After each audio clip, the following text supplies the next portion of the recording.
Halo, perkenalkan nama saya Adista Feratantia. NIM saya 721114198182. Saya dari akuntansi B 2019.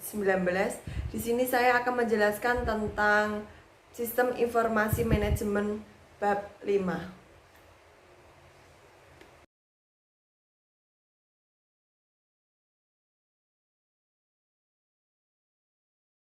Sumber daya komputasi dan komunikasi bab 5.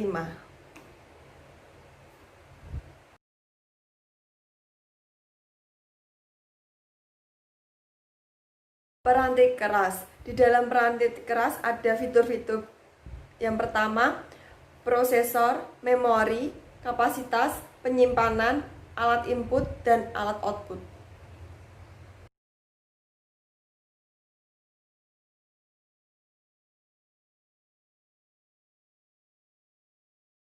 Prosesor. Prosesor disebut juga dengan unit pemrosesan pusat. Central Processing Unit CPU adalah tempat di mana pemrosesan data dilakukan.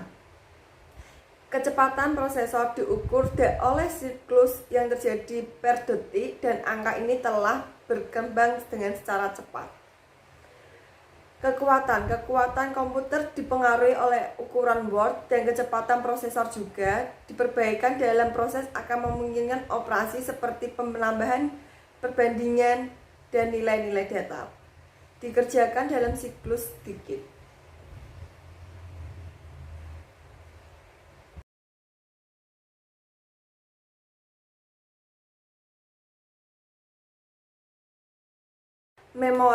Memori yang disebut juga dengan ruang penyimpanan primer atau Random Access Memory (RAM). Komputer mikro umumnya memiliki memori sebesar 128 hingga 265 MB.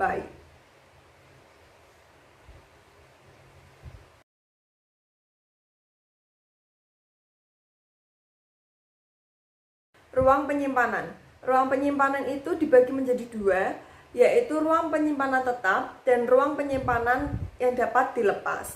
Ruang penyimpanan tetap sendiri adalah ruang penyimpanan yang terpasang secara permanen di dalam komputer, contohnya hard drive komputer mikro.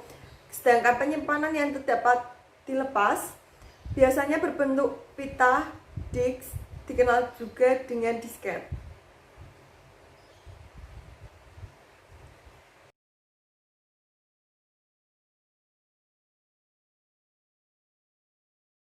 Alat-alat input dan output. Yang input adalah data yang diterima dari manusia atau data yang diterima dari mesin. Sedangkan output contohnya adalah layar, printer. Printernya itu dibagi menjadi dua, yaitu printer tinta dan printer laser.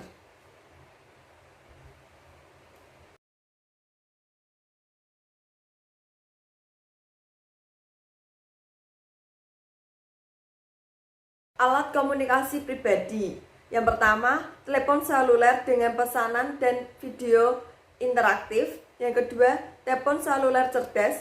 Yang ketiga, jaringan rumah pemasangan modem, keamanan nirkabel. Yang keempat, keamanan komunikasi rumah.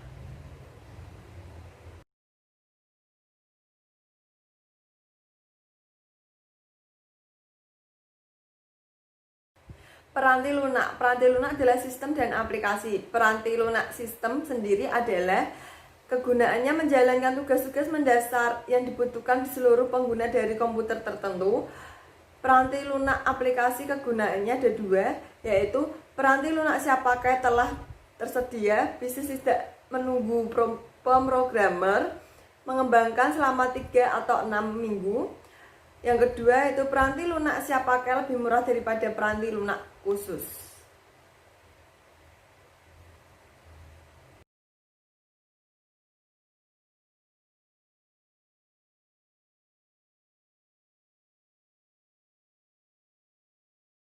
Komunikasi, koneksi publik modern, telepon, modem, kabel. Modem telepon sendiri adalah alat untuk menghubungkan komputer melalui saluran telepon standar. Modem kabel alat yang menghubungkan ke kabel koaksial yang diberikan oleh penyedia layanan TV kabel di seluruh komputer untuk mendapatkan akses internet. Saluran pribadi adalah suatu sirkuit yang telah terbuka untuk lalu lintas komunikasi.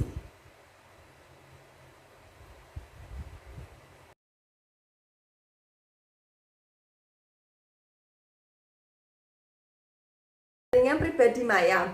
Jaringan pribadi maya adalah jawaban dari pernyataan di atas.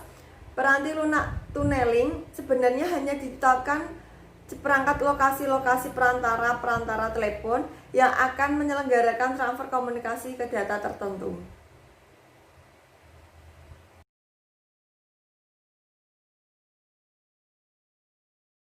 Protokol untuk komunikasi komputer, terminal adalah suatu alat tidak memiliki ruang penyimpanan atau prosesor, sistem network arsitektur (SNA), token ring, internet.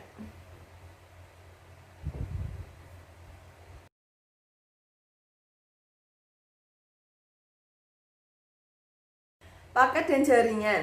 Paket data adalah satu bagian dari data total yang akan dikomunikasikan, digabung dengan alat komputer yang dituju komputer pengirim dan informasi kendali lainnya. Sedangkan alamat IP adalah tempat bagian kumpulan angka yang dipasahkan oleh titik.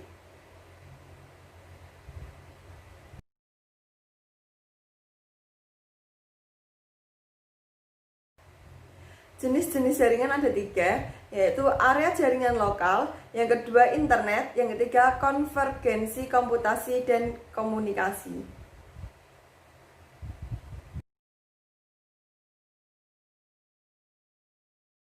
Cukup sekian penjelasan saya untuk bab 5, kurang lebihnya mohon maaf. Wassalamualaikum warahmatullahi wabarakatuh.